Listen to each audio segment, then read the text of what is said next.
what we accept, what we expect, and what we have to accept. Ta na na na na na na na na na na na na na na. Na na na ne na na na na ne na na na na ne na na na na. After so many travels in our lives, certain trips are very special. Honeymoon trips being one of those. It was that trip 18 years ago to a very beautiful hill station in South India, Munnar. It was late evening when we got off the bus. We were greeted by lush green tea plantations and soft, fluffy clouds, mist all around.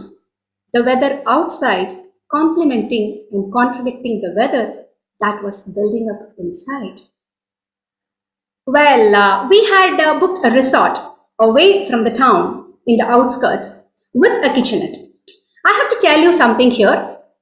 We had been married for a few months by then, but we hadn't stayed together, in fact, because our jobs were in different cities, so we hardly got time to be together. And I was so very looking forward to that trip to impress my husband with my culinary skills. Only those. And so, we had booked a resort, as I told, a room with a kitchenette. The next morning, as soon as we got up, I was all geared up. Come, let's go buy some groceries and let me start cooking. And he said, no, Ambu, you know what? The shops here, I don't think they accept cards. Let us go to the town, withdraw some money, we'll come back and then you can cook. I was like, no, it's okay. With whatever little cash you have, let's buy some little things and let me make some little breakfast and then we can go. No, Ambu, you know what? I have only one 10 rupee note in my purse. That's not enough. Well, if that had happened now, after 18 years of marriage, the implications from my side would have been drastically different. But it was then, thanks for that smile, Roger, shows your experience. It was then, when I was newly married, and so I was like, oh, not an issue, darling. Come, let's go to the town and withdraw some cash. We waited at the bus stop. We waited and we waited and we waited. No bus, nothing on the road. And that's when a policeman came and said, don't you know, there's a curfew for 3 days. Don't come out of your room. It's not safe. And he left. And there we stood with all our honeymoon dreams in such a romantic place with our tummies grumbling with a 10 rupee note in our purse. We walked back in silence. I went, sat in the couch with eyes closed and my tummy making all kinds of gada gada gudu gudu gada gada gudu gudu. To me, the hunger in my tummy has the power to overpower all other hungers. So I was closing my eyes and I was trying to when my lips slowly parted as a response to the gentle touch on my nostrils. When my eyes slowly opened, hungrily looking at those pair of hands, what that had in store, something for me, holding steaming cup noodles, which we had conveniently ignored the previous day, the complimentary pack given by the resort, thinking, no, cup noodles, I am going to cook delicacies for you. That was, the tastiest noodles we had ever had. And then my husband went out, he came back and said, you know what, there is a massage center. They have kept their back door open. Let's go have a massage. What massage? No massage. Come, let's go now, we'll have a massage. Okay, for 10 rupees, they will give a different kind of massage, not a proper massage. I have paid them, the cards work here. I wasn't aware of that. Come, let's go have the massage. And we had that massage. I am not getting into the details of the massage now, but that was the only massage I have ever had in my life. From a professional, of course. Okay, and then, it was time for food. The resort food costed a fortune, but we didn't have a choice. So we went, ordered, and my mind was frantically thinking, project impressing husband by culinary skills. How do I do that? And my mother had told, never leave a stone unturned. Try, there will be some possibility. I was frantically thinking when all the dishes arrived, and I tried. You know what? This butter naan has butter. And fried rice, they don't cook the vegetables, they fry the vegetables. And roti, you thought it was made of maida? No, it's made of wheat. See, you didn't know that. Whether he was impressed, I have no clue. But I tried. That is more important, right? Well, then we took a stroll and did all things honeymoon couples were supposed to do. And then again, butter naan has butter and everything happened. Day on over. The next day morning, he came so excitedly and said, "See, I have booked this guide to take us on a trek.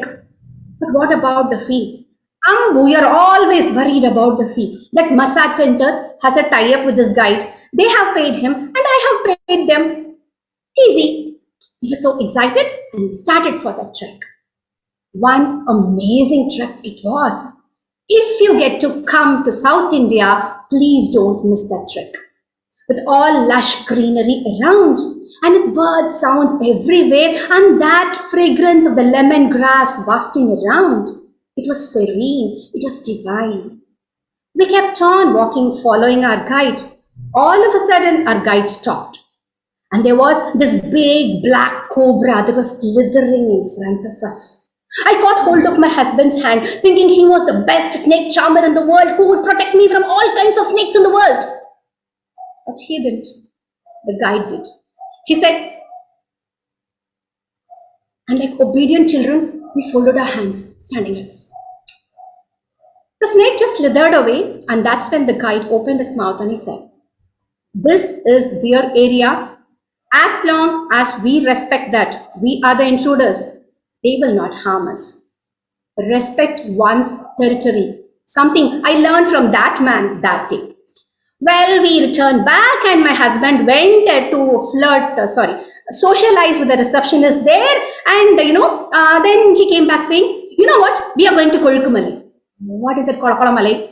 The tallest peak in Munnar, there is this amazing tea factory where they transfer all these tea leaves into tea powder. Wow, so exciting! Green leaves turning into brown tea powder. What an amazing thing to do on a honeymoon trip. Yes, I would love to learn that. Okay, there was this jeep.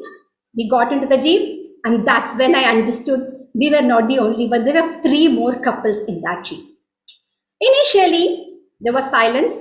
Slowly, as the ice broke, we started exchanging our stories and our love to learn how these tea leaves are transferred into tea powder. It was one nice, it was like college girls, college students going on an excursion, such a bumpy ride in that jeep, and we reached the top of the peak, a group of friends. And as soon as we reached there and got off the jeep, this group of friends divided into pairs and moved away.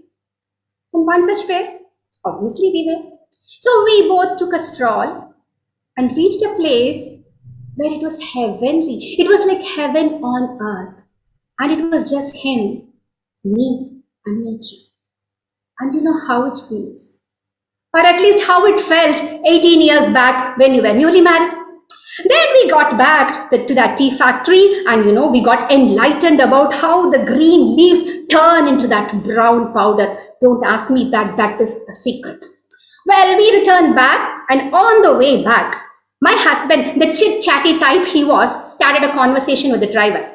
"Anna, how much will these cardamom plantations cost? 1 acre. And he replied something. "Okay, we are from Chennai. Would you be able to mediate a transaction? Maybe, we can get into partnership." "Oh, why not? Blah, blah, blah, blah, blah, blah, blah." A business deal was signed virtually there.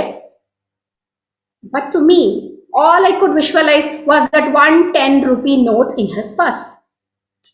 Well, we came back and that day got over. And the next morning, the last day of our honeymoon trip, the curfew was lifted and I was so excited. Project impressing husband with culinary skills.